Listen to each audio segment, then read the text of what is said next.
That sheeting isn't going to stay on much longer.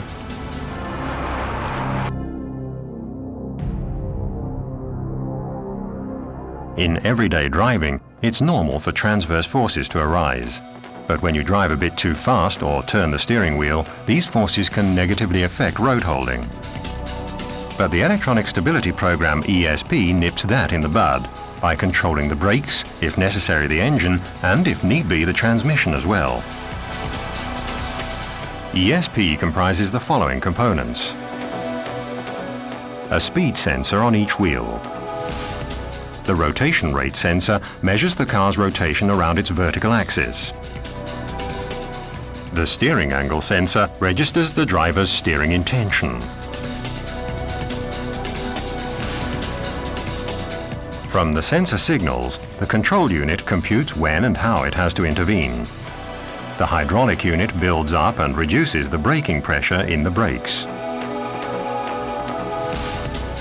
What happens during the first steering maneuver? The driver has to swerve quickly to the left. The steering angle sensor transmits this to the ESP control unit. But the rotation rate sensor signals that the car is understeering. That is, it's drifting straight ahead towards the obstacle.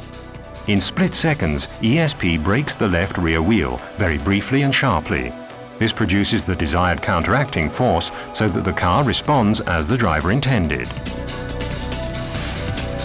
What happens when you react? When you pull the wheel over to keep the car in the left lane after avoiding the obstacle, the car tends to oversteer and the rear end tends to break away to the left. The torque to the right is higher than the driver wants. In this case, ESP brakes the left front wheel. The torque is reduced. Instead of going into a skid, the car stays on course, thanks to ESP.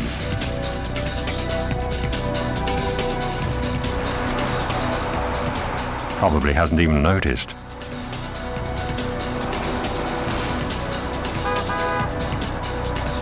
Hey, you're losing your load!